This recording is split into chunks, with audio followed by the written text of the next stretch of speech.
C'est un personnage, quand il est arrivé, il a eu du mal à se faire un nom au départ. En 47, il est passé pro, il a gagné les boucles de la Seine, bien sûr, mais il a fait un Tour de France où il a abandonné. 48, il a porté le maillot jaune, mais c'était très très dur pour lui. 49, il y avait copie. 50, il pioche encore. Il a eu du mal, il a gagné son premier tour, il avait 30 ans, quoi. Donc, mais il a toujours été malgré tout constant et, et il aimait surtout son métier et il faisait son métier à fond.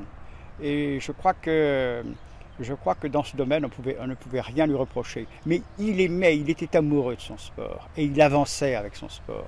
Et il savait qu'un jour ou l'autre, ça marcherait quelque part. Mais c'était un personnage très élégant, c'était Cary Grant, Bobet, c'était formidable. Il plaisait au public, il faisait tout en fonction de la multitude. On lui disait: oh, monsieur Bobet, d'accord, vous avez gagné le Tour de France, mais vous n'avez pas gagné Paris-Roubaix. Il se mettait en devoir de gagner Paris-Roubaix pour le public. Il était tourné vers le public.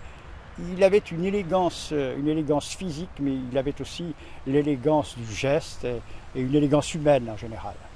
Je crois que c'est un personnage qui aura marqué ses années de présence, non seulement dans le Tour, mais dans le sport cycliste. Et ensuite, on l'a vu à la thalassothérapie.